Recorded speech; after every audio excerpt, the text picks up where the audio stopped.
Sa bansang Pilipinas, hindi na bago na tumatayong tagapagkayod ang panganay na anak kung hindi ito nagagawa ng maayos ng kanyang mga magulang.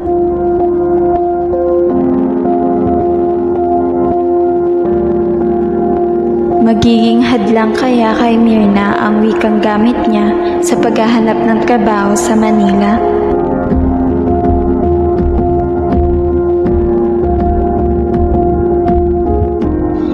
Salat sa kahirapan ang pamilyang Batang Bakal, lalo't na't mayroon siyang kapatid na hindi wasto ang pag-iisip.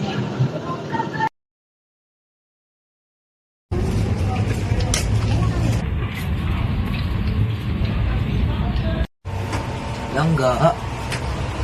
Pasensya ay. Mauragod niya ako nga po.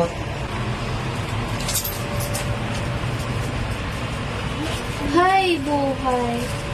Asa man ang kwarta?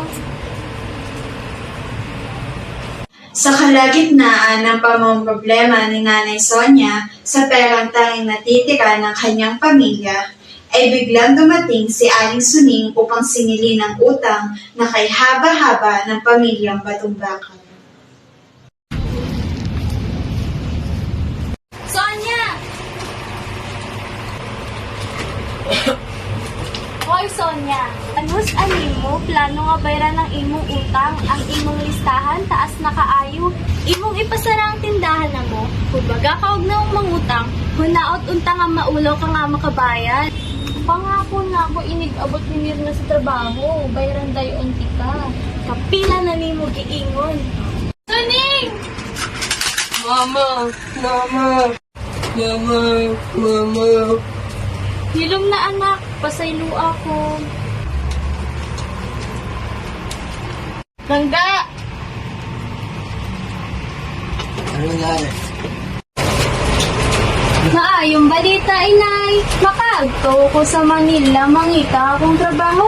Makatabang sa among mga galastuhan. Sigurado ka, dili ka pa maayos sa pinulungan nga ilang gigamit. Dili ka ba maglisod? Lisod man sa sugod. Pero pagdugay, maaradra ako. Sige na anak, panghipos kong mauna imong desisyon. Basta tibo lang na ka. Amping. Sige inay, salamat ka ayo. Amping, igsoon, ayo pagliyok ha. Tay. Ayaw pagliyok ha.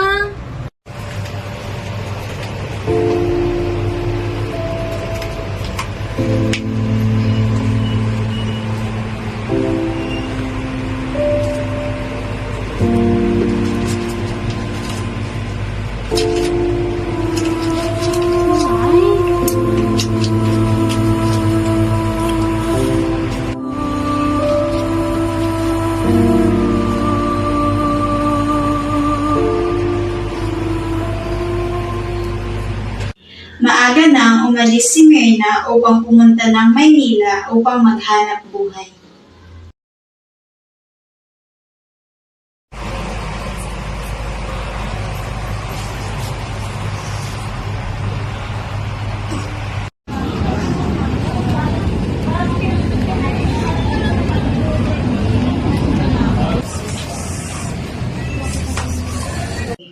Una niyang inasikaso ay ang kanyang matutuluyan. Mabuti na lamang ay maraming kagatulang nakapaskil, kaya naman siya ay hindi na nahirapan. Ay, salamat. Bisan, gamay na ay masulayan.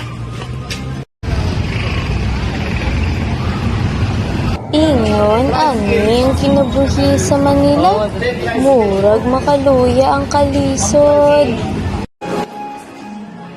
Maayong umaga, nakita ba mong empleyado? Kung hindi kita maintindihan,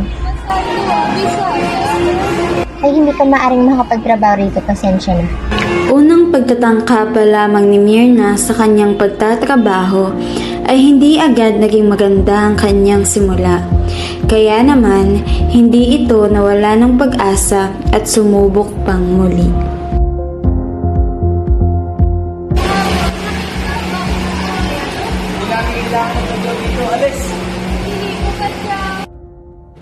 Dahil sa pangaping natanggap ni Myrna ay tila nawalan na siya ng pag-asa na para bang hirap na siya marahil sa wikang gamit niya. Sabi na lamang niya, Sa pagpamita ko, kung dinikit ko madawat, wala na yun. sa kanyang huling pagtatangka na magkakaroon ng trabaho ay tila nagbigay liwanag ito sa kanyang buhay. Dito na rin siya nakahanap ng mga kaibigan na kagaya ng kanyang pinagdaanan. Nakapansin ko nga na nangihalan mong empleyado. Unta makatrabaho ko. Magsasaya ko dyan. Sige, pasa ko na ng mga kailangan ipasa. Hindi na kasi sabi nila.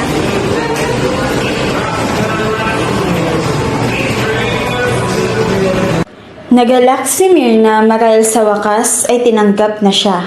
Sa kabilang banda, ang grupong nag-uusap sa tabi ay katulad ni Myrna.